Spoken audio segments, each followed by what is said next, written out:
Hello and welcome to Anfield Road TV.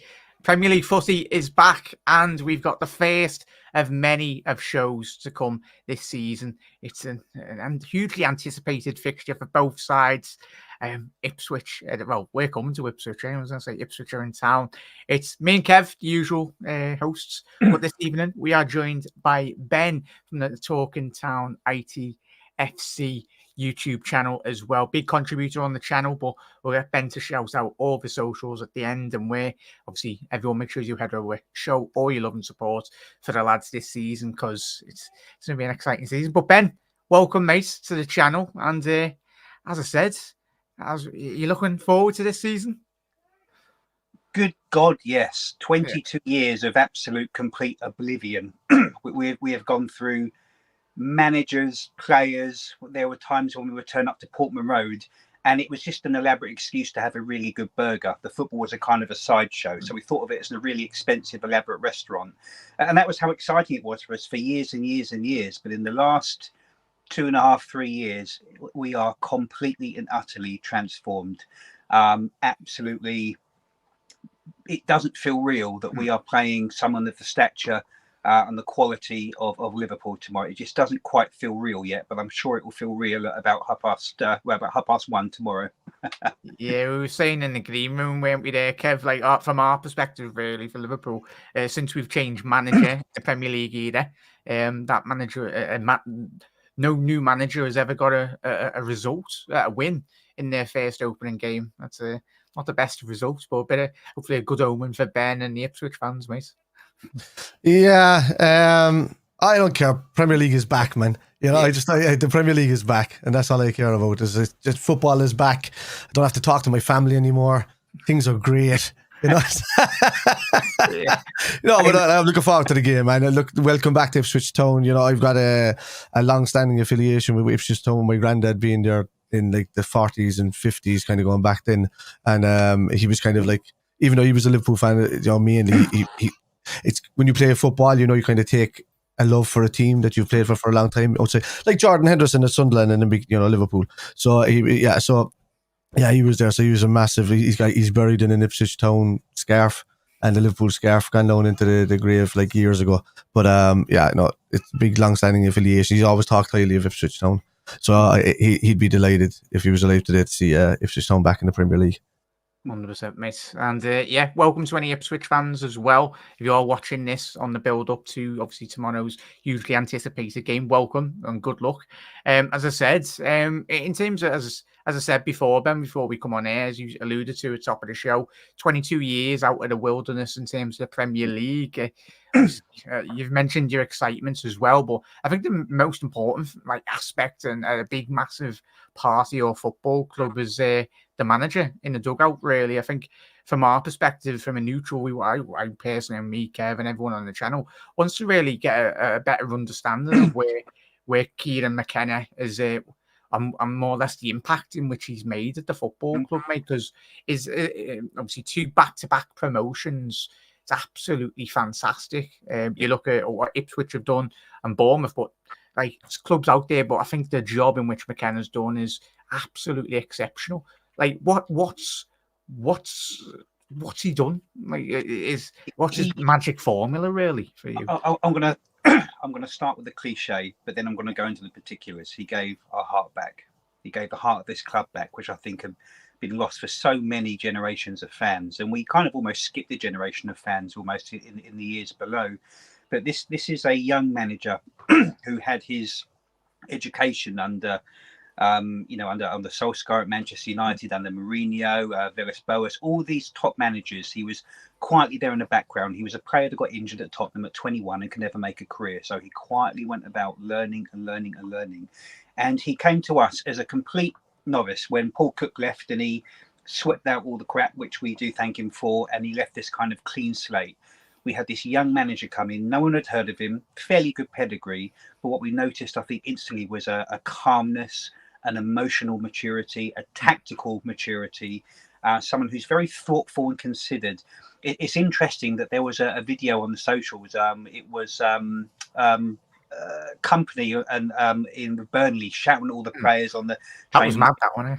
and look, fair enough. I'm sure every club has the moments, but every Ipswich fan's thinking you just wouldn't quite. That's not Kieran McKenna's style. He is one that will ask a player about their families. He will be involved in the communities. He will talk. He will explain. Every player that's even gone through our club and probably didn't even want to leave, but were kind of said, we don't need you anymore. They all kind of say the same thing, that he will sit down with you and he will talk tactics. He'll give reasons why he's doing things. He will make players feel wanted and valued, even when they're not getting anywhere kind of near the first team. So it's a man who's emotionally probably, as I say, I'm 40. He's a couple of years younger than me. A really mature manager and a thoughtful manager, but bloody clever. We call it McKenna time, try to bring from the Fergie time, but there'll come a point about 65 minutes where he will just adapt to the team he's playing and change something and we win. And the amount of games we won in the last part of games in the last 2 years where he's adjusted and it just works. It just works every single time. So he has come in, he is refreshed, he is rejuvenated. There's a connection that, because Bobby Robson coached Mourinho and Mourinho coached McKenna. So there's in that kind of outside link all the way back, really, like it's come full circle. But boy, oh boy, do we love him. And at the risk of dropping cliche number 2, he is our best signing of the off-season, because there was a time when he was courted by other clubs. And I don't think he wanted to go to the essential human trafficking ring that Chelsea is now. It's got about 600 players. And he thought, no. But he's thinking he's ambitious. By God, is he ambitious? But I think, partly the best way to serve the ambition is to finish the project. And for, I think, all of us and for him, it will be keeping us in this wonderful league. Yeah, obviously you've took one of the questions out my mouth. You've already answered it, mate, perfectly. Kev, anything you want to really add or ask Ben? Really? Yeah, it's like Ipswich. They played more expansive attacking football in the last couple of seasons under McKenna, and it's I worry for him to try and you said about adaptation and stuff like that. So the adaptation I see is that his ability to be able to adapt to the quality of the Premier League and to not be on the attack all the time, try to bring in some transition football into the game, I think, and survive. Well, I have Ipswich down to stay up. When we did our predictions yesterday, Ipswich was one of the teams I said to stay up. I think Leicester and Southampton will go back down straight away. But I just think if a lot of teams, it doesn't matter if they win the championship, but they come up. You find that normally the team that finishes second or the playoff winners tend to stay up, and the rest of them kind of just drop down, Well, I think he repeated it this year with Leicester. They'll take away the points deduction and the manager losing players and things. Again, that's a team that have won the league, and I can almost say with certainty will probably not stay up. So yes, a rival and all of that, but you look at them thinking, I wouldn't want to be in their shoes right now. And you're absolutely right in what you say about we can't just do, because in 2 years we scored 200 goals. We're not going to do that. We know this is a different animal. We are 20 years of abject misery is enough to humble one. It'll be But Burnley tried that when they came up. They came up and had one style of football and they got absolutely humiliated. So I think Kieran, he'll look at Burnley thinking, okay. Lesson learned there, I think. Yeah. Nice one for doing it for us. So we just won't make the same mistake, says you. So Kev, Burnley didn't have a McKenna. I honestly, no, they did not. From my perspective, it is, as you mentioned before, Ben, it's in terms of the philosophy and what he's implemented, as you said, the sheer amount of goals. I think, just quickly on McKenna, do you anticipate him, obviously not to think in the future, but do you think he's certainly got the characteristics to very much get a big job, say in 5-6 years' time? Yes, I do. Yeah, I do. Look at the team. Okay, we're getting used to the soap opera that is the Premier League. We're all getting used to it like this is all brand new for us. But being touted for, silly ones like the Man United job. I know that's all media stuff. But, Chelsea, Brentford, there are a couple of pundits out there saying this is a future England manager. He has absolutely got it in him to go on and do incredible things. And he's a manager that's gone from the bottom and worked his way up, as opposed to someone like Rooney, who started on the up and is working his way down. And if you look at all the big managers out there, pardon me, some of the best, they're not ones who have been incredible players. They're ones that had a fairly solid career, but actually really found out who they are as men and tacticians whilst they were actual managers. So Kieran has done that. He brings in 20 years of coaching experience at the age of, sort of 40 nearly. He's no rookie. He's just learnt from the best. So we think he has it in him to go really far. And we do know in our heart of hearts that this is very much a stepping stone in his career, and he will be on to bigger and better things than us. There is no doubt about that whatsoever. But I think whoever gets him next will be lucky to have him, particularly if you have money and ambition. I think his style of football could suit the England team in the future. After he'll do one more job after this, and you can see him being touted around for the England job. I think he's got because he's not. How would you say it? McKenna's not really tainted by the league, because this is his first big job, so he's just going to do the same thing he does all the time. But it's working for him. Like Roy Keane has tried it there. All of these kind of guys that came up, he did it at Sunderland, and he tried to do it at Ipswich. Sometimes it doesn't work, sometimes it does. But I think McKenna's doing the right thing there, and I think once he gets the right players underneath him, he knows what he wants, he knows how to play football, which is good. Well, Roy Keane, don't even mention that name to me. The damage he done to our club took 5 years to undo. But you're right, he will just do it calmly and coolly, and very methodically, and with hyper detail. And there's one thing that he does is he takes good players and he makes them great, and which is why we're 3 years ahead of schedule. Yeah, in terms of the style of play, Ben, from Liverpool's perspective, what should Liverpool expect, and not just from our point of view, but for any other rival football fans out there that are watching tonight? What's his his style of play in terms of the tactical setup, maybe for any neutrals watching as well? I think when you play us tomorrow, you will very much see a team that has no fear. That plays on the front foot. We are quick. We are thoughtful with our formations. We like wing backs. We like passes coming in. We play along the back. We always play out from the goalkeeper, and we are very, very good on the floor. We're a fast team. We're an attacking team. It is a philosophy of the club. Now, bearing in mind this has been in League One and the Championship, so I think that if we're really going to find out what Kieran does when we have someone like Salah against us, because some of what we got away with last year, we are not going to get away with Liverpool. So it'll be interesting to see how he reacts when because the Premier League is not just a league above the Championship; it's 2 leagues above the Championship, because you have all those top 10, 11 teams, and then you have this kind of hyper league at the top. So what he does against the best, and be absolutely assured, you guys are. I look at your team sheet and I just shuddered this morning, thinking, Jesus Christ, what? So as front footed as I think we are, it's a different opposition, but you will see a team who is brave, who will run, and who will try everything they can to take the game to you. Does Leif Davis tend to stick to a man? Yes and no. Leif Davis is a better attacker than he is defender. So he got the Championship assists last year, as you probably know, and he's phenomenal. We have a lot of interest in him. I think that we can never match evaluation, but he is not the best defender, in my opinion. I think Trent. If he can be as good a defender as he crosses the ball and makes space for himself when he runs, then you've got a £50 million player right there. But he's also quite young. We bought him from $1 million from Leeds.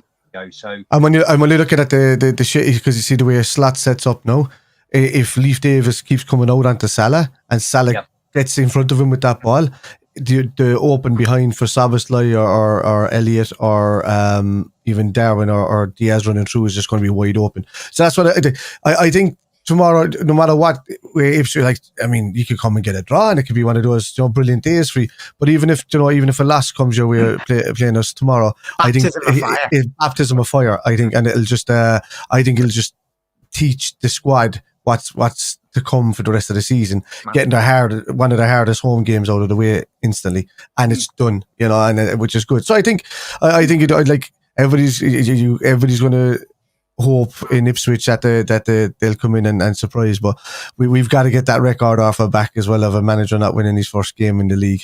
So that has to go tomorrow. Hopefully, sorry, that has to go tomorrow. But I think he'll do well in the league. I think he'll stay up, and I think he might surprise a few people as well doing it. But I think we're both happy that tomorrow we're playing each other for very different reasons. Yours is, you got this incredible squad. You are right at the beginning of a transition, and Klopp wasn't just about tacticians. He was a whole cult of personality. He is the club, and the club is him. So you're going through a transition already. But if you had to choose a team to play in the opening game, you would prefer a promoted team, because the chances are you're almost certainly going to beat us. That's the reality of what's happening. However, we would also say we would prefer somebody the stature and the quality of Liverpool, because this is everything we've dreamed of for 2 decades. And I don't, I'm holding on for a miracle, but I want to see someone like Salah at Portman Road and just watch him and think, wow. We're watching Rochdale 2 years ago. Yeah. Allah's going to be in front of us. Oh, my God. It's honestly refreshing, Kev, and everyone. Like, this is what football's all about. I think we do kind of, like most football fans, all of us, we do get caught up in the money side of the Premier League as well. But it always comes back down to the fundamentals of just football, going to match with your mates or your family members, or watching it in the pub or with your family and everything, mate. But Ben, you mentioned, I'd say they speak for themselves, Jack. With the money side of things, because we don't spend any money. Yeah, I was going to say. Sorry. You speak for themselves. They can spend 200 million and still finish 22 points behind us.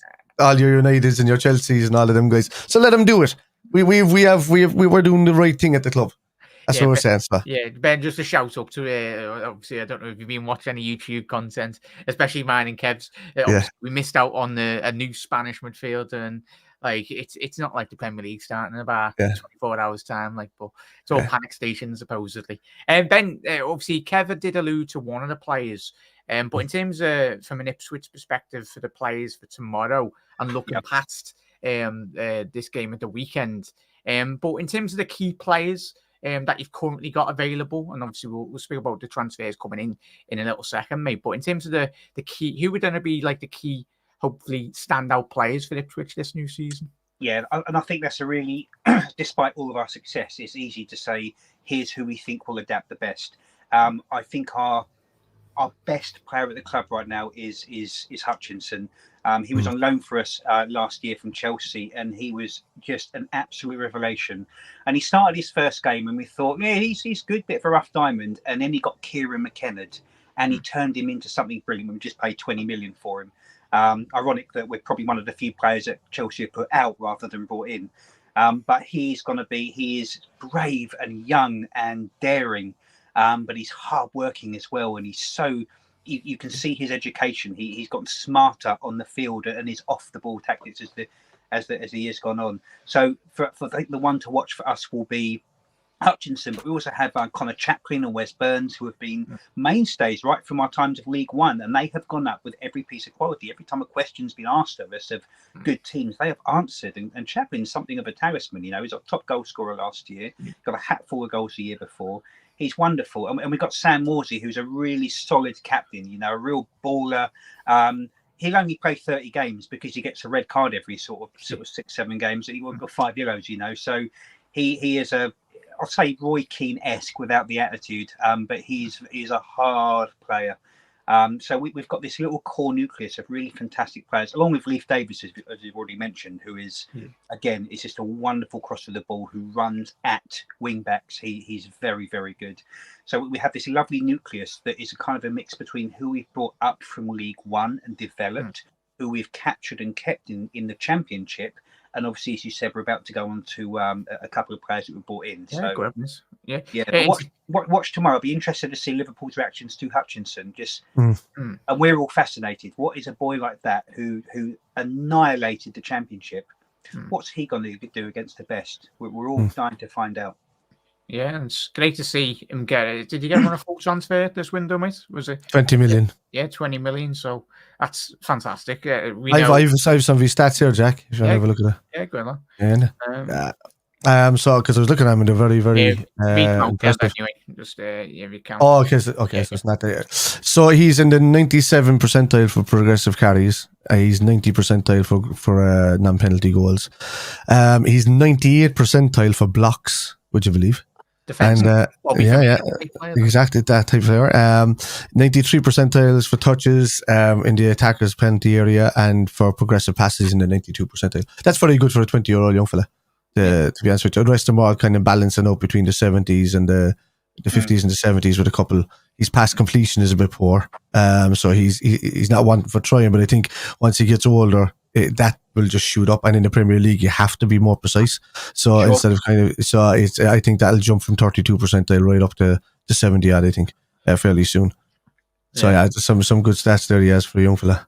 Ben, we mentioned obviously we're going to go into a couple of new signings as well, potentially for Ipswich. We were speaking just before we come on air tonight, mate. Obviously, looks like the deal for Calvin Phillips has gone through over the last 24 hours. You alluded to McKenna's ability, obviously, one of his biggest standouts of being a great coach is obviously getting the maximum out of players. Yeah. But how important do you think the likes of obviously the new signs, obviously Calvin Phillips, the potential as a Brozier, the Chelsea striker, looks like you might be having a little look at him, getting him on a season loan. I think that'll be a big sign. It's gone a bit cooler that now. I think apparently he has 3 or 4 deals in front of him, and he's just going to choose which one he feels is best for him. So that's all a bit still pie in the sky stuff. But Calvin Phillips is talking to a lot of the guys on the Talking Town podcast, talking to the community. He is, in our opinion, the kind of player that Kieran McKenna was born to coach. This is a player who was dominating, his position in England only a few years ago, who Man City spent incredible amounts of money on, had all the potential. And then he's taken a dip. He's had a rough old time. And I think his confidence is knocked. That is where someone like McKenna comes in, and McKenna will make him feel like the best player in the world. And that's his kind of genius. He is the man management. And I think they kind of need each other. I think it will be a real test for McKenna to make a player great again without sounding it too much like a Trumpism, sorry. But I think also for Calvin Phillips, who he is just, in our opinion, a boy who is just desperate to feel wanted, to be coached, to be supported, to go out and do what he does. And obviously we are very different worlds apart, Ipswich and Liverpool. This is a player that needs a bit. It's a bit of a risk, and he's on this trajectory, and we're hoping he can do that, which we think he can. Not obviously a player that you would probably be interested in, but for somebody like Ipswich, I think it just gives you an idea of the size that 2 years ago we were losing to Mansfield in the FA Cup, and now we're signing someone who was got 35 starts for England. In our minds, that's insanity. It's our first little taste of wow. Oh my good, he's on FIFA for Christ's sakes. This is how much of a big thing it is for us. So to see what Kieran does with him will be another he's a player that needs to get Kieran McKenna and quick, and I think he will. Yeah, 100%, mate. You should enjoy it. Your lads and ladies obviously going the game or just the season, mate. Just soak it in. Whatever happens, that's part of this magical journey of the Premier League. Totally. And Ipswich is a family club. We are a real family club. I go with my dad, my granddad, my uncle, my cousins, my nan until she passed recently. So many people go as families in Ipswich. It's a true family club. So, for so many families to see what we're about to see, it's a blessing, and we feel very lucky to kind of be a part of it. Yeah, 100%, mate. From every Liverpool fan around the world, mate, congratulations. Fully have deserved promotion. Obviously, as you said, the last year was a 96-point total, was it? Yeah. Crazy season. You allude to the goals. Keeping on, obviously, the progression into the new season, mate. In terms of, obviously, expectations, obviously, I think it probably will be survival, but what type of progression do you want to be seeing in the Premier League this season? If you could possibly set a couple of targets for Ipswich this year. Something like don't die. 17th is a miracle. And it's the cliche thing for a promoted club to say, right? You hit 17th and you stay. There's this little part of me, and I'm as realistic as they come. Trust me, I'm realistic. As 20 years of rubbish would do that for you. I just have this feeling that in any other manager than Kieran McKenna, 17th is the aim. I just think he's got it in him to do a little bit better than that. And I'm not talking top 10. I'm just talking not 17th. Sometimes when you don't have the pedigree, the players, the experience, the money, that's when your manager comes in. And I think he will be the reason we survive. I really do. But don't get me wrong. If you were to give me something now and say 17th, take it, I would bite your arm off at the elbows and say thank you very, very much. But football is a funny game. You never quite know what's going to happen. Mate. Jack, have you got any questions for Ben from an Ipswich point of view, chat, get them in. Make sure you start the message with a Q at the end of it in brackets if you can. Obviously, just so we know, direct that question straight to Ben. Obviously, Kev, you got any other questions? To get a bit No, not much. I mean, just the acquisition of Sammy Smodic and from Blackburn, and you have we've obviously talked about Calvin Phillips and Hutchinson, but the one little one going kind of under the radar is Liam Delap, because I like to look at him when he was at City, and I think he'll do well for you, to be honest with you. So it's him and kind of Palmer were kind of coming through at the same time in City, getting the same kind of similar chances and stuff. So I'd like to see how he gets on over there, being an Irishman and all that as well. I know I said McKenna earlier could be an England manager, but he could also be an Ireland manager. He could be an Irish manager. He's got kind of tie-ins to everybody there, So I'd actually rather see him a future Irish manager. So you can't have him. But anyway, let's have a successful Premier League season. Yeah. No, it's just some great boys that he brought in there, and it's looking good. You got Muric as well, the goalkeeper, isn't it? He's not cheap, and this is probably where I might then put the questions to you, because when you're in the lower leagues, it's kind of a bubble. You're aware of the Premier League, and it's on every newspaper and everything everywhere. And that's all the kids talk about. But you're in bubbles when you're in the lower leagues, and we don't really know a lot about what we're facing apart from the highlight reel. I think tomorrow, Trent Alexander-Arnold. I think Mo Salah. Apart from that, I don't really know too much about what's coming down because we haven't experienced it. But Delap is someone who's come from Man City. We spent a lot of money for, and it's interesting you say under the radar, because that's kind of exactly how a lot of Ipswich fans, I think, have experienced him. It got done. And it hasn't really been spoken about. Everything's kind of been the soap opera of getting Smodics in. And it was an absolute soap opera, by the way, which finally got over the line today. But you're right. I think we're probably as curious as you guys are. But you guys will, I imagine, know a lot more about him than me. Yeah, well, we've just seen him in certain games watching City throughout the season. He got brought on quite, like him and Bob and Palmer were brought on quite a lot a couple of seasons ago. And even last season, Delap got more chances. So I seen him. I was kind of like, he's a tidy enough player, So he'll get lapped up by somebody like Brighton or somebody like Wolves, no easy, or somebody like that, But instead, he's gone to you guys. So I think it's a good signing. I think it's one for the future, obviously, because he's only 21 years of age. So I think he'll do well there, and I think he's one of those players that could make that move from City after getting all that experience and become like a regular 10-year player at a club kind of thing. That's the kind of player that you're kind of looking at there. So right. You see, there's not many players that can say that, but a lot of players can be like that because they, as you say, they're under the radar and they don't put themselves in the spotlight too much, so they just get on with their job and do that kind of stuff. Similar to you had what's his name at West Ham, Steven Gerrard, Liverpool. You do Noble at West Ham. Just went on the radar, just never in the spotlight. Yeah, Steven Gerrard was lauded, but you never hear him talking half the time. Yeah, so always there, always knowing. And he went. He said Noble was from Ipswich, and he went to West Ham, and a solid career Premier League player. Not gonna be in that sort of 1% elite, but someone you just think, if he gets sold or whatever, another Premiership team will just come and buy him. And it seems like he's that kind of player. Just in the little kind of snippets I've heard, and it's exciting to kind of hear your experience of him, because again, this is another young player who wants to grow and wants a good career, who's got bags of potential, and they're all coming to Ipswich, and they're all the same. They're all coming to work under Kieran, and that's for a very good reason, because they'll leave the club better than when they walked in, and that's why we're at in the Premier League. That's 100%, mate. Obviously, in terms of score predictions, mate, just to conclude as well, mate. Be as optimistic. I don't want to be hearing negativity on the channel, mate, and that goes for anyone coming on the channel for this season for the opposition fan preview. It's a new season, new dawn, new expectations, and new excitement, mate. Go for it, Ben. What are you hoping for and you're wishing for? That's different questions. What would I wish for? I would wish for a scrappy, you guys are finding your identity, new systems of play, not the best transfer window ever. VAR decision, 89th minute, 1-0 win. Oh my God, we've arrived. Here's what's going to happen. I think you're going to beat us. And I think my prediction of the night was 3-1, because I think we'll score in most matches. What I think is realistic as a really that would be a great, we could aim for it, is something like a score draw. It just depends. You guys have had a really good pre-season by the looks of it, and I've seen some of it. You guys look, hot stuff. You look really, really good. And Liverpool's always a team I hope does really well, just because of the quality of the fans. They're a wonderful. I remember them coming down 22 years ago. Wonderful set of fans, and they will receive a warm welcome down with us. But if we could get a draw tomorrow, it will set me up all week, and I think everyone else. It will be beyond our wildest dreams.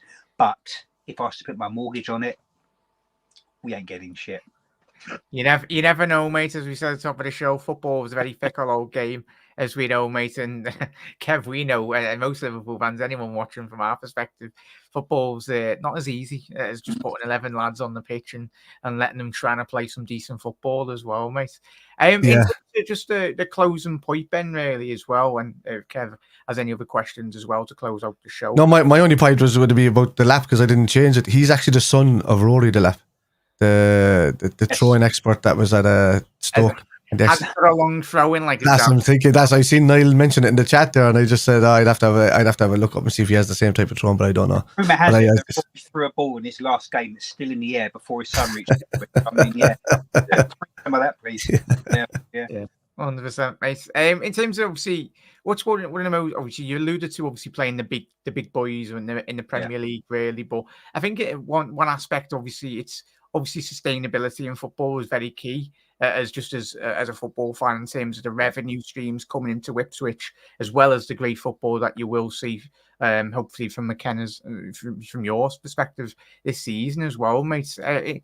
In terms of the new season coming into the Premier League, what's probably a couple of the things that you're most excited for? You mentioned the big teams, but from you as a fan perspective, what are you most excited for? Do you know what? It's a bit of a nuanced view, actually. As excited as I am, I'm excited for everyone under 20 who started supporting Ipswich and who have never seen anything like this. We guys of a certain age, we've tasted this before. We know what it's like to have your Beckhams, your Scholes, your Giggs, your Andy Coles down at Portman Road, because we're old enough. But there is a generation of kids who have never seen, who can only dream of seeing players like we're going to start seeing tomorrow. I'm most excited for them to sit there, and it's like a game of FIFA. It's like everything they've ever wondered about. So I'm excited for the young fans, and you can feel it. You can feel it when you have more shirts walking around the town. Kids are now, when I see them in the park, they're wearing Ipswich jerseys. I say you can't buy that. You can. It's bloody expensive. However, that's about the culture and the family culture that the club has put in. So I'm excited for the younger fans to come in, and they just don't know what's ahead of them. It's going to be hard and brutal. We will be on the end of thrashings. We will walk away dejected, but we've earned the right to be. We've earned the right to feel that. And if we're going to be sort of poked 5-0, I'd rather it be against Liverpool or Man City or Arsenal than, Mansfield or Morecambe or Rochdale, or someone like that, without any disrespect. Yeah, Sorry? Oh, sorry, mate. I was going to say, don't be dejected as well, whatever does happen tomorrow. Just think positive, really, because as Kev alluded to... Yeah, we are. Look, we're 3 years ahead of schedule. We have, in a sense, nothing to lose. We are ahead of schedule. And I think you're going to see 11 players just enjoying it tomorrow. They'll be enjoying it as much as we are. We couldn't be more excited. 100%, mate. Kev, do you want to read out that comment to Ben from Mark? Yeah, question. What do you feel Ipswich need going forward? Yeah, it's a really good question, Mark, because we've got this Kayusta coming in from Napoli. We've signed Smodics and Calvin Phillips. I still, God, it's a good question. I would like to see a right back in. I'd like to see another right back in because I think we just need cover right back and left back. As I said, Leif Davis needs cover because as good as he is going forward, he's not as good a defender. And there will be games where we need to defend more than we need to attack. Believe me. So I'd like to see a bit more cover there. I'd like to. It's a real tough one, It's a real tough one because the striker's usually the position, and we've just taken a couple of punts on strikers. One from the lower league, Smodic, who's had a great season, and obviously, as we've alluded to, Delap. So it kind of feels in a way we have everything we need without knowing anything. We just don't know how these boys are going to gel, but we don't buy shit. And we're very, very careful with how we buy people, which is why we're having this conversation today with Liverpool instead of a Charlton podcast, for example. So I would like to see a left back. I would like to see another goalkeeper in just for that cover. But I kind of feel we're all right. We're as good as it's ever going to be, and we've spent loads and loads of money. more than we've ever done in our entire history. Let's just see what the hell sticks, hey? 100%, mate. Kev, any closing thoughts for Ben, really? And no, I like he's answered my question about where you wanted to finish up in the league. I just think I was worried for Crystal Palace, but then I'm just kind of saying I'm not if they keep Gahey. If he moves either way, they still have a good defensive unit. So Brentford could be in trouble this season, so that could be one that could go down for one of the other ones. I think that Southampton will go down, Leicester will go down. Yes, so, Leicester, Southampton, and also I've got this little outside thing. I think Everton will go down naturally.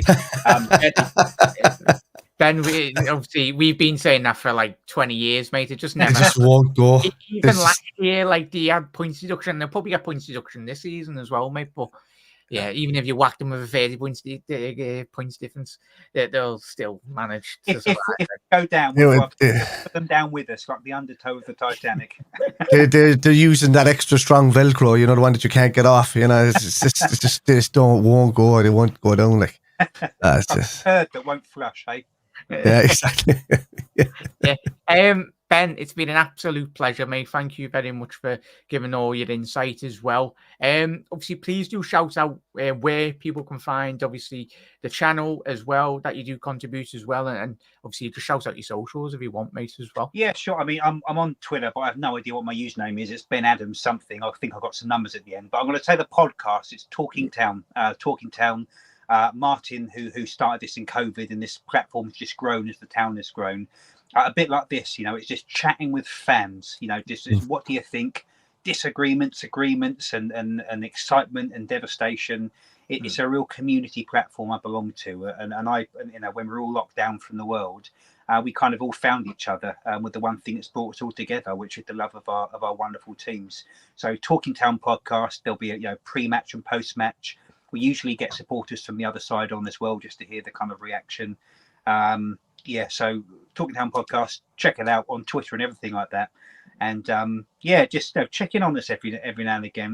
There's a lot of love for Liverpool from Ipswich fans, a lot of love, and we've shared some great players before. Johnny Walker, John Walk, yeah, exactly. So, and he done an interview the other day. Actually, he's saying, I love both these teams. My heart is with Ipswich.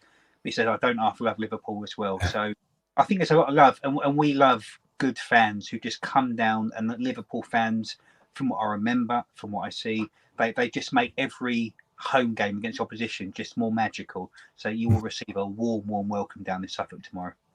100%, mate. That's what football's all about, uniting everything, really, in terms of everyone from around the world as well. Yeah. But Ben, massive thank you, mate.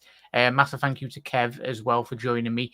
We will be live again tonight for a Premier League watch along as well. But please do head over to Ben and all the lads and ladies, their channel as well. We'll certainly make sure me and the chat and Kev will be jumping throughout the stream as well. Thank you for taking the time out tonight, mate. And any Ipswich fans watching this on the repeat, best of luck to every single one of you, Ben, and everyone involved. Including Ed Sheeran, of course. Little sing song as well at half time. That'll be good.